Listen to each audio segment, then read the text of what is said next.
Hi friends, welcome to Nisha's Food Hut Tamil. இன்னைக்கு நம்ம பார்க்க போறது இந்த மழைக்காலத்துக்கு ஏத்த ஸ்பைசியான ரசம் ரெசிபி.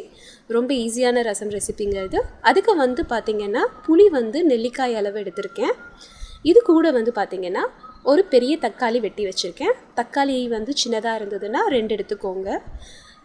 பூண்டு 5 இருந்து ஒரு 10 பல் பூண்டு வரைக்கும் போட்டுக்கலாம். நான் ஒரு 5-6 பூண்டு சேர்த்திருக்கேன். ஜீரகம் 2 ஸ்பூன் அளவு சேர்க்கிறேன். இது கூட பாத்தீங்கன்னா காரத்துக்கு மிளகு 1 ஸ்பூன் அளவுக்கு சேர்த்துக்கிறேன். அடுத்து நம்ம சேர்க்க போறது பாத்தீங்கன்னா 1 ஸ்பூன் தோரம் பருப்பு. இது நல்ல ஃப்ளேவர் கொடுக்கும் நம்ம ரசத்துக்கு. கடைசியா ஒரு கொத்து கறிவேப்பிலை இலை. இந்த ரசம் பாத்தீங்கன்னா 5 நிமிஷத்துல ரெடி பண்ணிடலாம். மஞ்சள் தூள் 1/4 ஸ்பூன் சேர்த்துக்கோங்க. ரசத்துக்கு தேவையான அளவு உப்பு. இப்போ நம்ம இந்த எல்லா பொருளையும் சேர்த்து ஃபர்ஸ்ட் நல்லா தண்ணி விடாம அரைச்சிக்கலாம். இப்போ அரைச்சு எடுத்ததுக்கு அப்புறம் பாத்தீங்கன்னா இந்த மாதிரி திக் பேஸ்டா இருக்கும். கொஞ்சம் மொரமொரன்னு இருக்கிற மாதிரி இருக்கும். இப்போ அதுக்காக ஒரு 1/4 கப் அளவு தண்ணி சேர்த்து அதை மையா அரைச்சு எடுத்துக்க போறேன்.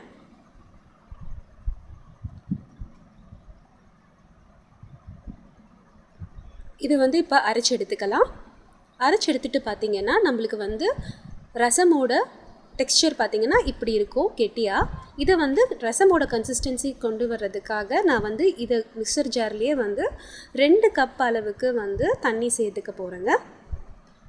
இந்த ரசம் பாத்தீங்கன்னா நல்ல ஸ்பைசியா, காரம் மிதமான காரத்தோட பசங்களும் பெரியவங்களும் நல்லா ஊத்தி சாப்பிடுற அளவுக்கு பக்காவா இருக்கும். இது செய்யறதும் ரொம்ப ஈஸியா இருக்கும். புளியோ தக்காளி எதுவுமே நம்ம ஊற வச்சு செய்யணும்னு அவசியம் இல்லை. இந்த ரசம் மிக்சர் அப்படியே இருக்கட்டும். அதுக்கு நடுவில் நம்ம ஒரு பேன்ல தாளிப்பு தாளிச்சுக்கலாம். 1 ஸ்பூன் ஆயில் ஊற்றிக்கோங்க. அது நல்லா காயட்டும். நல்லா காஞ்சிட்டக்கு அப்புறம் 1/2 ஸ்பூன் அளவுக்கு கடுகு போட்டுக்கோங்க. கடுகு நல்லா வெடிக்கிற வரைக்கும் விடுங்க. அதுக்கப்புறமா வெந்தயம் ஒரு 1/4 ஸ்பூன் அளவு சேர்க்குறேன். சீரகம் நம்ம அரைக்கும் போதே சேர்த்துக்கிட்டதுனால நான் தாளிப்பில் சீரகம் சேர்க்கலை.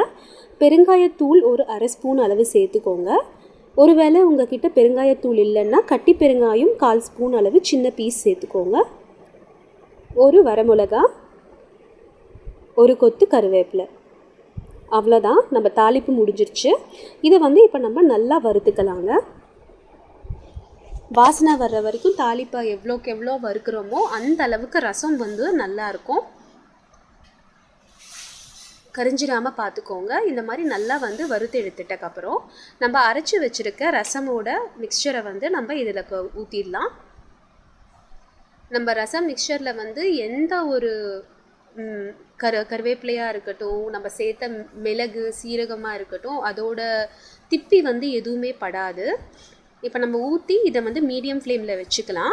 மீடியம் ஃப்ளேமில் வச்சுட்டு பாருங்கள், இப்போ கொதிக்க ஆரம்பிக்க போகுது. இந்த மாதிரி கொதிக்க ஆரம்பித்த உடனேவே நம்ம ஃப்ளேமை ஸ்விட்ச் ஆஃப் பண்ணிடலாம். ஸ்விட்ச் ஆஃப் பண்ணிவிட்டு நம்ம தேவையான அளவு மல்லி இலை சேர்த்து இறக்கிடலாங்க. ரசமை ரொம்ப கொதிக்க விடக்கூடாது. இதை ஒரு ஹாட் கேஸில் இப்போ மாற்றிக்கலாம்.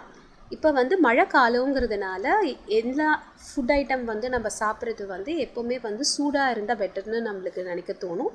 இந்த மாதிரி டைமில் இந்த ரசம் ரெசிபி ட்ரை பண்ணி பாருங்கள். கண்டிப்பாக உங்களுக்கு டைம் சேவிங்காகவும் இருக்கும், டேஸ்ட்டாகவும் இருக்கும். அதே சமயத்தில் உங்களுக்கு டெஃபினட்டாக ஒரு சாப்பிட்ட ஃபுல்ஃபில்மெண்ட் கிடைக்கும். கண்டிப்பாக இது போல் ஒரு இன்ட்ரெஸ்டிங்கான ரெசிபி உங்களுக்கு தெரியும்னா அதை கமெண்ட் செக்ஷனில் கண்டிப்பாக பதிவு பண்ணுங்கள். நிஷாஸ் ஃபுட் ஹட் தமிழ் சேனலுக்கு சப்ஸ்கிரைப் பண்ணுங்கள். Keep in touch, stay watching, happy cooking.